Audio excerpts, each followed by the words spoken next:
Today we are going to discuss the second period of mourning, the shiva period.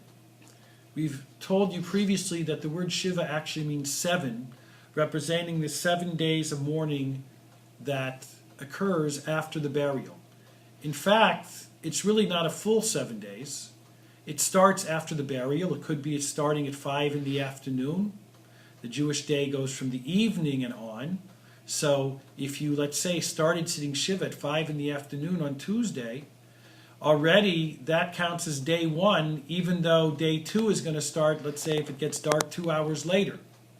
And so too, when the shiva period ends, it ends at the beginning of the next day. So if you sat shiva for 6 days, the next morning, when you have services in the house and then mourners come to comfort you, the period ends there. It doesn't have to go throughout the entire day.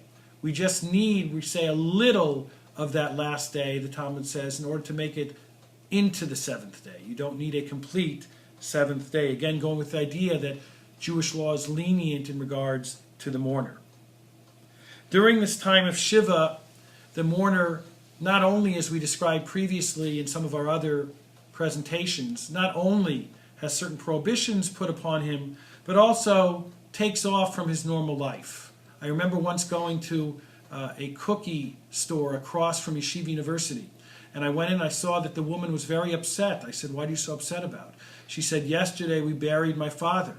I said, "And you're here selling cookies the next day?" She said, "Yes." "Why? What else is there to do? You go back to work." But not in Judaism. Judaism understands you need time to recover from what has happened. And thereby, after the burial, there are 7 days where you stay at home. You do not work. You shouldn't even focus upon work. You should not take telephone calls about work. You should not look at your emails about work. This is a time when you are supposed to focus upon the deceased. And the comforters will come, as we know, to visit you, and they will give you that opportunity to share moments and ideas and thoughts about the person who has passed away. There are a whole series of laws about the prayer service in the mourner's house, about how they're supposed to be conducted. If you need further information, you can speak to me outside of this presentation. When the shiva period ends, the individual then goes into the shloshim period, the 30-day bereavement period. He starts to resume his own routine. The person must now go to a service, if he wants to say Kaddish, at the synagogue. It's no longer held at his home. The wisdom of it is that the person has to now return to the community. We understood the community came to you for 7 days, 7 being a symbolic number of completeness in Jewish tradition, 7 days of creation and so on. But now it's time to go back into the community.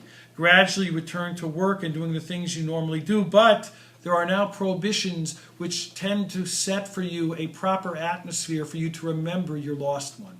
You don't listen to music, you don't redecorate your house, you don't go out to fancy meals with a large group of people, and many other laws which are relevant to this period of time.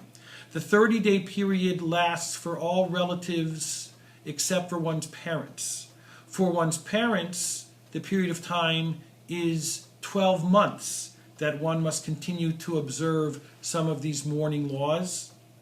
And again, they are very specific, and one must no doubt have a rabbinic figure he can ask these questions to in order to ensure that he is doing this correctly. So we have the 7-day period, the 30-day period, and the 12-month period that one is involved in. If you have any other questions, I am Rabbi Balk, your rabbinic advisor on eshiva.com.